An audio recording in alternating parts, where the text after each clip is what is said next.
Several years ago, I had the remarkable privilege, and that's a word that I'm going to be using repeatedly throughout this post, of being able to accept an invitation to join a group that was called the Foundation for Global Leadership on a trip to visit 6 South African nations. So we went to Angola, Namibia,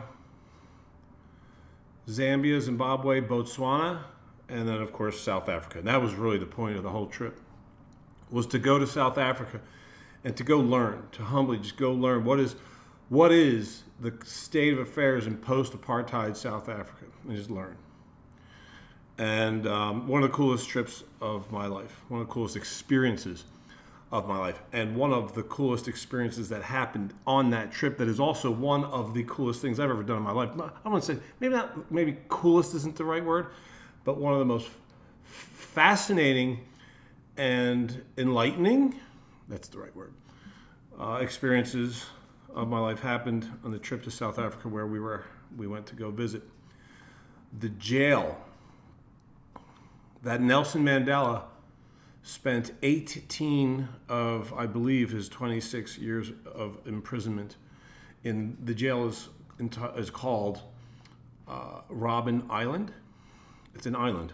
It's kind of like Alcatraz is to San Francisco, as Robben Island is to South Africa. It's a small island, and the only thing on it is prison. So we got a tour. I want to tell you about it.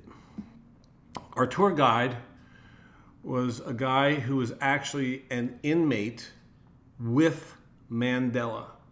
So this is amazing. I mean, what an unbelievable experience, an educational experience it was for me to listen to this man who spent years in that prison as a prisoner, right, with Nelson Mandela, who, by the way, ran the African National Congress from that prison. And the African National Congress was one of many anti-apartheid factions, but it was the only one that was built upon the value of forgiveness. Now, so the guy is telling us, by the way, before I tell that story, I just wanted to share this with you because this is really fascinating. We got a picture, the whole group, like about 12 of us, 10 or 12. We went in to the jail cell, into Mandela's cell, and we stood there and posed for a picture. You look at the picture, and of course no one's smiling. And I literally think that our faces were incapable of creating a smile because of the energy or the vibe, the oppressedness. So the guy gives us this tour, and he takes us out to a courtyard, the outdoor spot, just cement, huge walls that go out for exercise in sunlight every day for like an hour. And over in the corner, there's one little strip that wasn't cement. It was a strip of dirt for whatever reason. And the guy tells us the story that Mandela had requested from the guards for years permission to grow vegetables in that dirt spot, like tiny little vegetable garden. And he was, not only was his request declined, it was responded to with violence sometimes. Like he'd get punched and insulted for asking for anything. So ultimately, I mean, he persisted, right? And ultimately, he was given permission to go ahead and grow vegetables over there. And once those vegetables were ripe, what he did, to the astonishment to everyone except him, was he gave the ripened vegetables to a prison guard who had beaten him in the past, and said, "I want you to take these home and make a beautiful salad with your family." And this prison guard told us that Mandela had taught him. Now, the prison guard was a part of another anti-apartheid faction, which, very justifiably wanted revenge for the atrocities, for the unthinkable atrocities. And he said Mandela taught him forgiveness in a 5-minute conversation. Now I'm going to tell you one more story that's extremely similar. There's a woman who wrote an incredible book entitled Left to Tell. Her name is Immaculate Ilibagiza. I encourage you to get that book and read that book. It's one of the best books I've ever read in my life. It's beautiful and powerful as hell.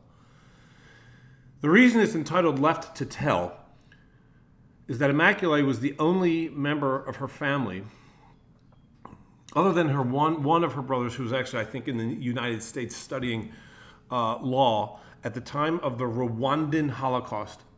She is the only member of her family that is left to tell the story because they were all slaughtered with machetes. She actually heard it happening. She heard her father and mother being beheaded outside of a house in which she was taking refuge. She was hiding. She was in hiding. There was a minister who got 7 women and hid them in a bathroom that wasn't even functioning in his home, and he put like a big armoire in front of the door, and people were coming and looking for it. Anyway, this spoiler alert, by the way, I guess it's a little late for that. No, it's not. No, it's not. The end. This is the end. If you want to get the book, just stop listening now. Go read the book. Listen to this stuff later. The long and short of it is,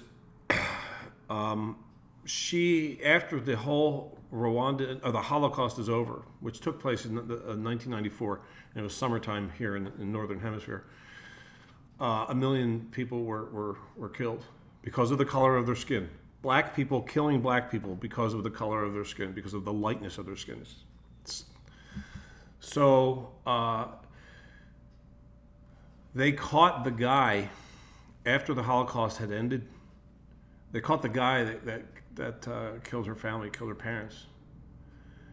And the police chief, or whatever his appropriate title is, invited her to come to the prison and do whatever the hell she wanted to do, say or do to the guy who killed her family. And it was kind of like he turned a blind eye, said, whatever, I'm going over here, you, whatever you need to do.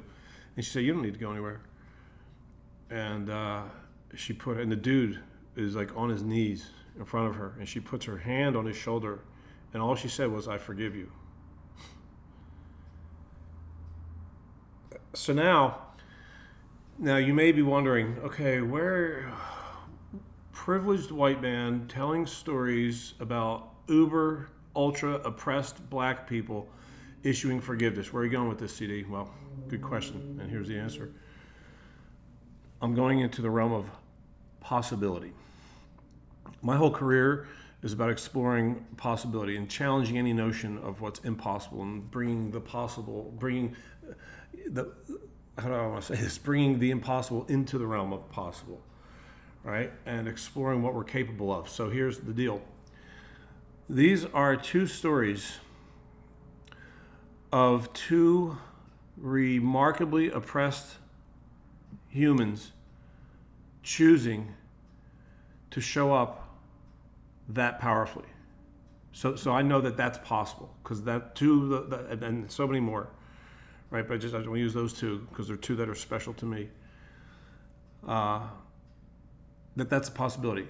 That it's possible to be oppressed in the darkest of imaginable ways and still show up in like a divine way, in an infinitely powerful way. So that's possible.